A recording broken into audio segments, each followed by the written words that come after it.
Hello, everybody. Chad Eves here. Whenever we engage in communication with other people, one of the things we always have to keep in mind is what kind of barriers exist. What kind of barriers exist that's going to stop us from really having effective communication with people, from people, and there's a number of different items that can fall into that category as a barrier for communication. Some of them we have a lot more influence over than other ones not so much, depending on what's going on. But one of the ones that falls into the category where we do have a fair amount of input and influence is when it comes to our name. Now, names can cause issues for a couple different reasons. Uh, Number one is people aren't familiar with them, whatever it might be in that situation. It could be a different country, different culture, whatever it might be. And it just is something that people are not familiar with. No fault, no wrong, nothing like that. It's just an issue of familiarity. And not only with the name itself, but also how to say it. In the international workplace and schools, families, we are such an intermingled globe nowadays, thankfully, and so many different people from so many different parts of the world interact with each other, whether it's professionally or personally, family level, whatever it might be.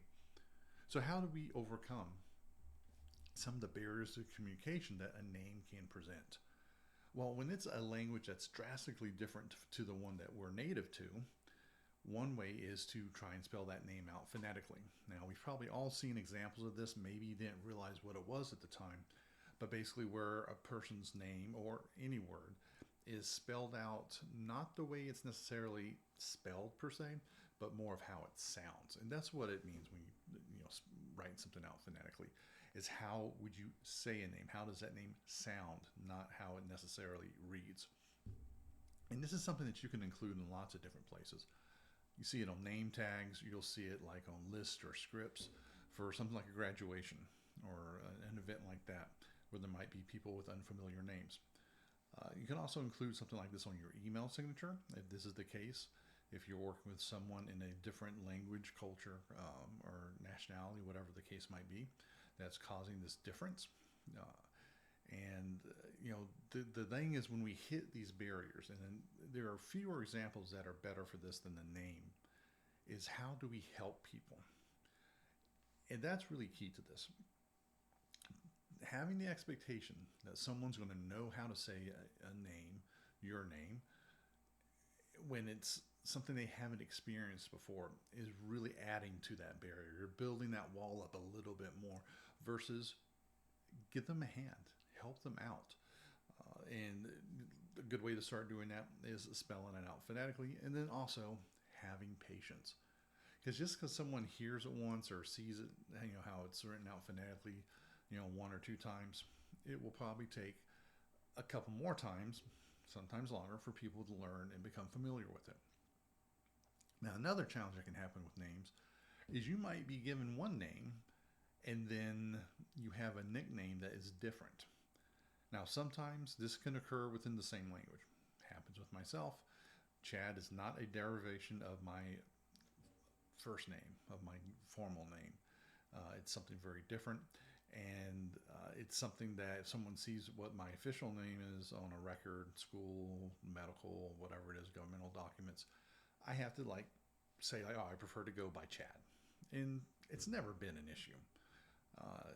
For someone to refer to me as a name I want to be referred to.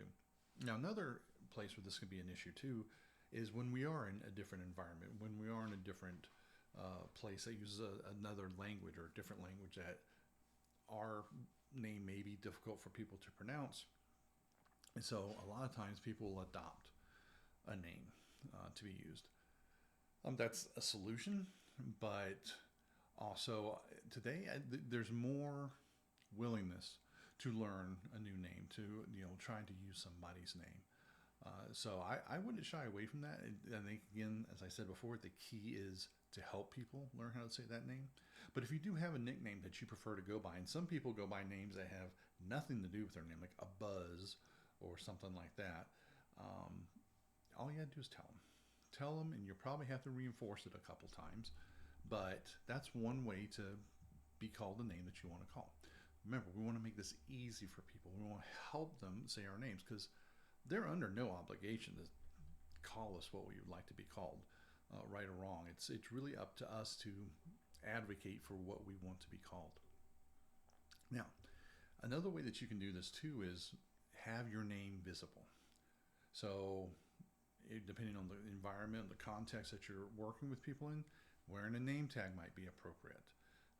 Even having it like on a shirt, on a polo, something like that, depending on, like I said, the situation.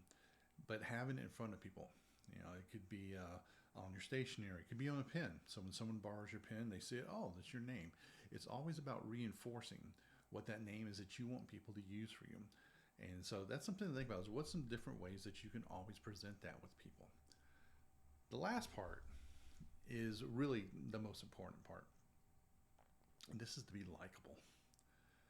Don't get indignant when someone says your name wrong, or someone, doesn't understand how to say it, or is very unfamiliar, whatever the case may be. Be a likable person. Be helpful. Most of the times when someone is nice to another person, we want to help each other. We want to be nice to that person. If you know, like, oh, someone doesn't go by Thomas, they go by Buzz, for example. Okay, I'm going to call that person by that name. And this applies to a lot of different factors and aspects to how we want to be referenced in life.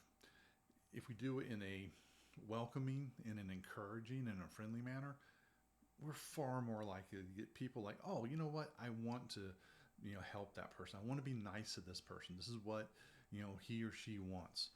And so that can really be a huge factor versus when people get indignant about, being called one way or another one or something like that, especially if you're in a situation where people may not know what your preference is, that's going to build that barrier up again. It's going to increase the size of that wall.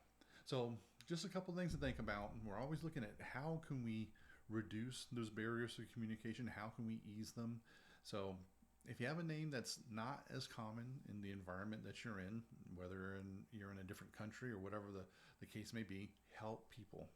Help people say what your name is. Provide it phonetically and have some patience.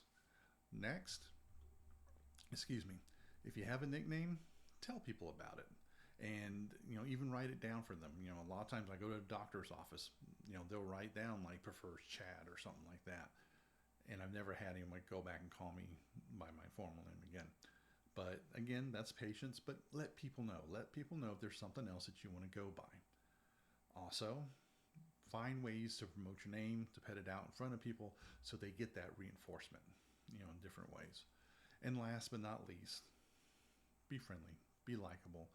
Be a nice person, help other people out, have patience, and people are more likely in wanting to make other people happy, and they'll learn the name that you want to go by. So, just one way to work on one item that can be a barrier to communication. It can be a biggie. Our names are deeply personal to us. They're our identity. So, if you find yourself in a situation where it's not as common or any of these other factors, take these tips and be a good sport about it, be likable, and be helpful to other people when you want them to be helpful to you.